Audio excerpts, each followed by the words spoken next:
डनकाशी news channel, सच है तो बोलेगा। बनारस हिंदू यूनिवर्सिटी के तहत संचालित सेंट्रल हिंदू स्कूल में कक्षा 9 में लड़कियों के लिए सीटें शून्य करने और कक्षा 6 में मेरिट आधारित परीक्षा की जगह लॉटरी सिस्टम लागू करने को लेकर बड़ा विवाद छिड़ गया है। अभिभावकों, छात्र प्रतिनिधियों और नागरिकों के एक समूह ने प्रशासनिक अपारदर्शिता का आरोप लगाते हुए प्रधानमंत्री और उच्च अधिकारियों से संवैधानिक हस्तक्षेप की मांग की है। उनका दावा है कि ये फैसले संविधान की भावना के खिलाफ हैं और राष्ट्र की बेटी बचाओ बेटी पढ़ाओ मुहिम को झटका देते हैं। वाराणसी जैसे सांस्कृतिक केंद्र में स्थित इस संस्थान में लैंगिक असमानता के आरोप भारत की वैश्विक छवि को प्रभावित कर सकते हैं। निवेदन में हस्ताक्षरकर्ताओं ने अनुच्छेद 14, अनुच्छेद 15 भेदभाव निषेध और अनुच्छेद 21 से शिक्षा का मौलिक अधिकार का हवाला देते हुए कक्षा 9 में लड़कियों के लिए सीटें शून्य करने को असंवैधानिक बताया है। यह फैसला ग्रामीण और कम आय वाली लड़कियों के लिए सामाजिक न्याय के खिलाफ है। जब देश बेटी बचाओ बेटी पढ़ाओ का नारा दे रहा है, तब एक केंद्रीय संस्थान में लड़कियों की सीटें शून्य होना विरोधाभासी है।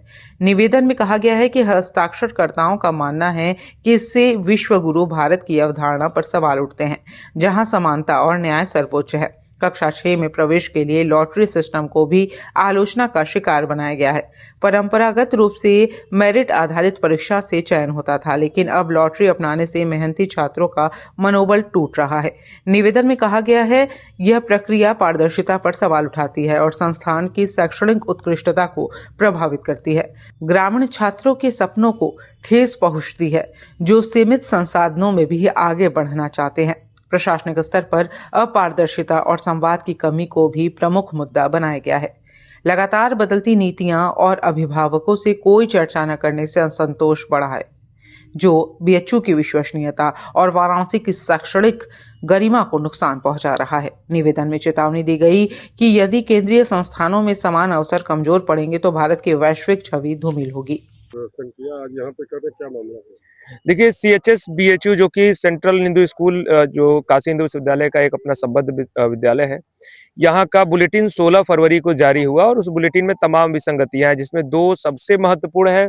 कक्षा 9 में छात्राओं के लिए यानी बच्चियों के लिए, हमारी बहनों के लिए सीट का शून्य किया जाना। CHS प्रशासन का ये कहना है कि अब उनके पास इतनी सीटें नहीं है कि वो कक्षा 9 में प्रवेश परीक्षा के माध्यम से बच्चियों को एडमिशन दे सकें। पूरे देश भर से, देश के तमाम प्रदेशों से बच्चियां आती हैं यहाँ पढ़ने के लिए, तमाम ग्रामीण परिवेश से बच्चियां यहाँ पढ़ने के लिए आती हैं, किसान परिवारों से आती हैं।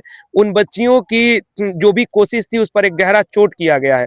दूसरा विषय ये है कि CHS क्लास 6 में लॉटरी सिस्टम कोरोना काल से चलता हुआ आ रहा है और अभी तक ये लोग इसको कंटिन्यू कर रहे हैं और तमाम प्रकार की झूठी दलीलें ये दे रहे हैं, जबकि इसकी बजाय आप देखेंगे बड़े बड़े विद्यालय, जवाहर नवोदय विद्यालय देश का प्रतिष्ठित विद्यालय, सैनिक स्कूल, जामिया मिलिया इस्लामिया का अपना विद्यालय, अलीगढ़ मुस्लिम यूनिवर्सिटी का अपना विद्यालय क्लास 6 का एंट्रेंस एग्जाम करा रहा है। तो इनके ऊपर सरकार का कौन सा ऐसा दबाव है कि ये क्लास 6 में एंट्रेंस एग्जाम ना करा के लॉटरी सिस्टम करा रहे हैं? इस प्रशासन पर भ्रष्ट होने का एक बड़ा आरोप लग रहा है, चाहे वो कक्षा 6 की लॉटरी सिस्टम की व्यवस्था हो या क्लास 9 में हमारी बहनें बच्चियां जो हैं उनकी सीटों का 0 किया जाना हो।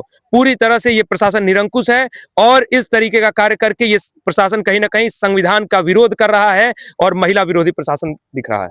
पूर्वांचल की खबरों से जुड़े रहने के लिए आज ही सब्सक्राइब करें हमारा YouTube चैनल डनकाशी और हाँ, लेटेस्ट अपडेट्स के लिए बेल आइकन को प्रेस करना ना भूलें। और आपके पास है कोई जानकारी या है कोई सूचना तो हमारे दिए गए नंबर पर आप हमसे संपर्क कर सकते हैं।